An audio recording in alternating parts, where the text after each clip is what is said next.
Olá, pessoal. Eu sou a professora Cristiane Rodrigues, professora de língua portuguesa do município de Petrolina, e nós vamos estudar hoje o gênero Carta do Leitor. Vamos conceituar, então vamos, na verdade, aprender sobre o gênero. O que é a carta do leitor? A carta do leitor é um tipo de carta que vai estar veiculada geralmente em jornais e revistas, onde os leitores, então, vão poder apresentar suas opiniões. Esse gênero epistolar, porque é uma carta, possui uma função relevante para os meios de comunicação, de modo que a carta do leitor assegura uma resposta, ou seja, um feedback, um retorno dos seus leitores. Esse espaço reservado aos leitores é um importante instrumento de comunicação, pois eles podem interagir com a revista, com o jornal, com o meio de comunicação em si, expondo assim o seu ponto de vista sobre uma notícia, uma reportagem, uma pesquisa ou qualquer outro assunto atual.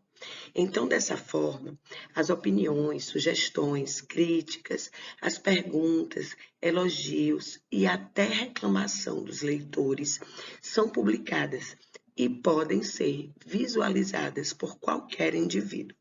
Além disso, o leitor pode sugerir algum tema a ser abordado. Por esse motivo, é uma importante ferramenta de produção de pauta para os veículos de comunicação. Quais são as principais características da carta do leitor? Então, são textos breves, escritos em primeira pessoa, porque é a opinião do leitor. Os temas, eles são atuais e de caráter subjetivo, também por ter a presença da opinião do leitor. Por isso é caráter subjetivo. A linguagem, ela tem que ser simples, clara e objetiva, porque muitas pessoas terão acesso a esse texto. Presença de destinatário remetente, porque faz parte da característica do gênero carta. O texto é expositivo e argumentativo, então vai expor a opinião do leitor ou do autor do texto, não é? E também é argumentativo, porque ele vai defender essa opinião. Como então fazer, né, a carta do leitor? Qual a sua estrutura? Gente, preste atenção, nós devemos lembrar que a carta do leitor tem que possuir remetente e destinatário, porque o gênero tem, na verdade, essa característica de quem envia e quem recebe, por ser um gênero carta. Antes de ser publicada, então ela vai passar pela equipe de revisão, a qual vai adaptar o texto e vai corrigir também possíveis erros. Por esse motivo, não existe um modelo específico, uma vez que segue um padrão de apresentação e o espaço destinado para esse fim determinado é, na verdade, escolhido pelo meio de comunicação, que vai publicar a carta do leitor. Vale lembrar que a carta do leitor é uma pequena seção no veículo de comunicação, a qual pode ser publicada na íntegra ou somente trechos relevantes, até porque esse texto vai passar por uma revisão.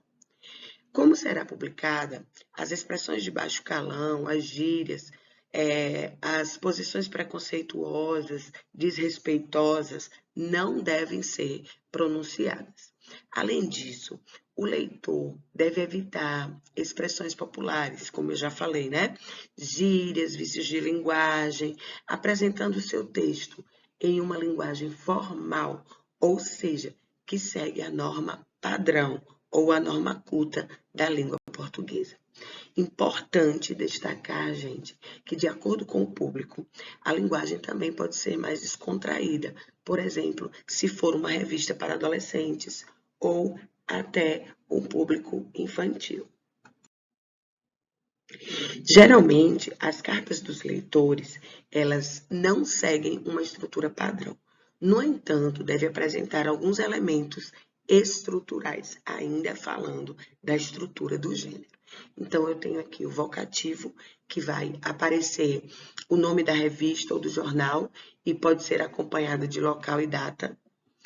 A introdução, que é um pequeno trecho que vai abordar o assunto que será apresentado e explorado pelo leitor.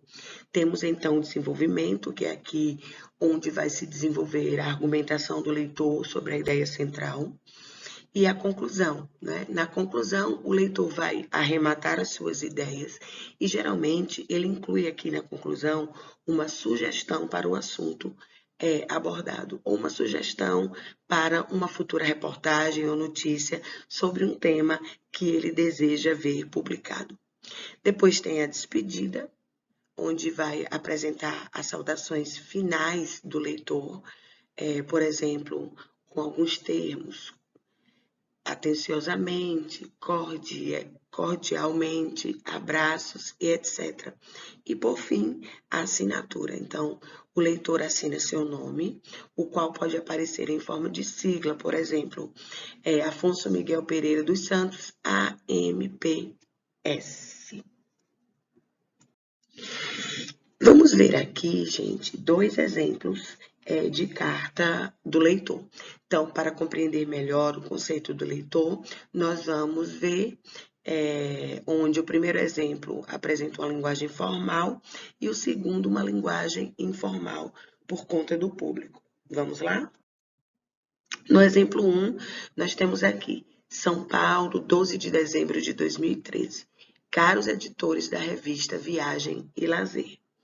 Antes de mais nada, gostaria de agradecer a matéria publicada no mês de outubro, intitulada Lugares Inóspitos do Planeta, pela riqueza de detalhes e beleza das fotos.